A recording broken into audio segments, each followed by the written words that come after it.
Hello friends, வாங்க இன்றைக்கி வெண்டைக்காய் வச்சு வெண்டைக்காய் ஃப்ரை தாங்க செய்ய போகிறோம். இந்த மாதிரி எண்ணெயில் பொரித்து செஞ்சு சாப்பிட்டு பாருங்கள், ரொம்ப டேஸ்ட் நல்லாயிருக்கும். இந்த மாதிரி வெண்டைக்காய் கழுவி வாஷ் பண்ணிவிட்டு நல்லா தொடச்சி எடுத்துக்கோங்க, இல்லைன்னா வலுவலுப்பாக இருக்கும். இந்த மாதிரி கத்தியில் மெலிசாக கட் பண்ணிக்கலாம். கட் பண்ணிவிட்டு இந்த மாதிரி உதிரி உதிரியாக இருக்கணும்.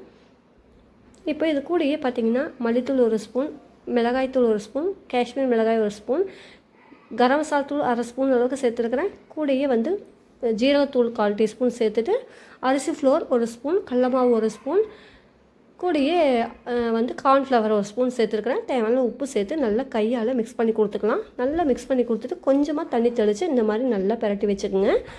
ஒரு 5 நிமிஷம் வச்சுட்டு இந்த மாதிரி எண்ணெய் காஞ்சதுக்கப்புறம் நம்ம எண்ணெயில் போட்டு எடுத்துக்கலாம். எண்ணெயில் போட்டு நல்லா செவந்து ஓரளவு வந்ததுக்கப்புறம் அந்த சைடு இந்த சைடு திருப்பி கொடுத்துக்குங்க. அவ்வளோதான். நல்லா மொறுன்னு கிறிஸ்பியாக இருக்கும். ரொம்ப டேஸ்ட் நல்லாயிருக்கும். நிச்சயமாக ட்ரை பண்ணி பாருங்கள். இந்த மாதிரி பருப்பு சாதத்துக்கு சைடிஷாக வச்சு சாப்பிடும்போது ரொம்ப டேஸ்ட் நல்லாயிருக்கும். பிடிச்சிருந்தால் லைக் பண்ணுங்கள், ஷேர் பண்ணுங்கள். மறக்காமல் ரேஸ்வால் சேனலையும் சப்ஸ்கிரைப் பண்ணி வச்சுக்கோங்க. தேங்க்யூ.